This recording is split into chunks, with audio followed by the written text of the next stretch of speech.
Now, for more on Chinese tourism trends, let's bring in David Becker. He is the CEO of Attract China. David, thanks. I love the name. No ambiguity with the name of your company.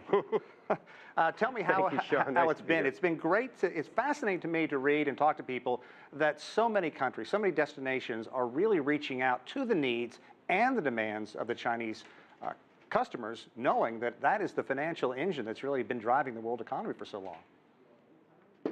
It is true that Chinese are changing, literally changing the face of tourism anywhere they land. What are some entities doing to accommodate these wishes, these trends, these extras that Chinese tourists may be looking for? Well, in terms of hotels and the like, at the very least, they all know now to put slippers in the room, but many are actually going and hiring both Mandarin and Cantonese speakers. They want to make people feel comfortable and confident to both visit the hotel and to explore the city. Let's talk a bit, too, about how Chinese tourists are really changing the face of tourism. Just some figures that I was able to jot down earlier. This year, some 12 million Chinese are expected to visit Southeast Asia, 10 million Europe, 6 million Korea, 5 million Japan. But if you look forward a decade, those numbers are supposed to go up almost exponentially. 35 million in Southeast Asia, 22.5 million in Europe, 14 million in Korea, 16 million in Japan. What accounts for this, and how significant is this going to be for nations as they court the Chinese dollar?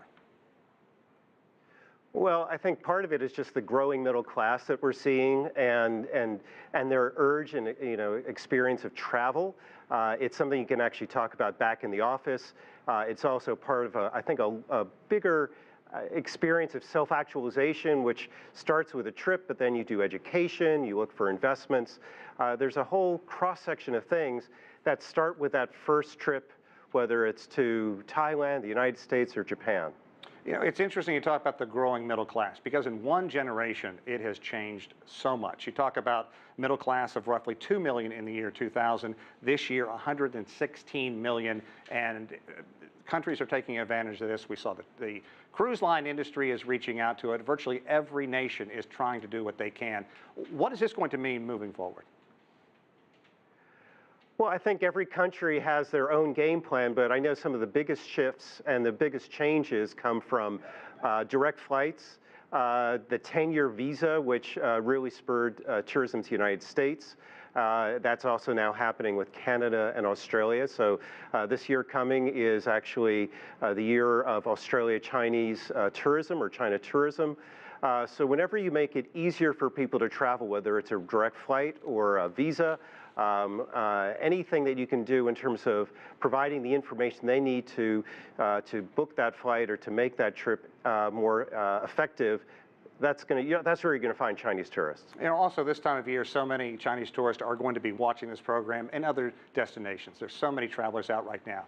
It's difficult to talk about, but it's just the way this day and age is. We've seen attacks in Turkey and Paris over the past year. How has that affected the Chinese people's appetite for travel? That's a great question, and it's something we get asked about a lot. I mean, the fact is that perhaps even more so than other countries and other cultures, there really is a focus on security and safety. So we have no data to completely support this, but we do know that tourism is off in parts of France and parts of Europe, and that other countries that are perceived as more safe and secure, maybe there's more of a rule of law or perceived rule of law, are going to actually pick up that traffic and those tourist dollars. Tell me a bit about those countries first, if you can just maybe talk about some of the nations that are seeing a growth in Chinese tourism. And also, we talked earlier about the falling RMB. How is that affecting tourism? Sure.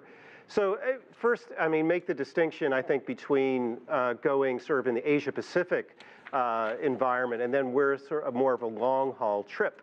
And long haul can be defined. I mean, certainly Australia counts as that if you're coming from Beijing, but so is the United States, anywhere from a 12 to 14-hour flight. So I think part of it is how far do you want to go and what kind of an experience are you going to have when you get there? What are you going to talk about when you get home with friends and family and people at the office? And you want to have something that is truly unique. And I think that's the difference and part of where we're seeing the shift from people who are going with tour operators and sort of the classic, almost a bucket shop flight and package, to where people are looking for something more unusual. They're looking for that experience and something unique that they can talk about at home. Now, when you ask the question about currency, I think that where that's going to have the near-term impact may be on the United States because of the decline in Chinese currency versus the dollar.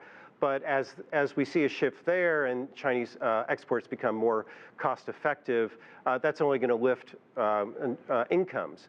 I have not seen the same kind of currency shift, whether it's with the euro or the Australian dollar, and so I would assume that travel there will be unaffected in the near term.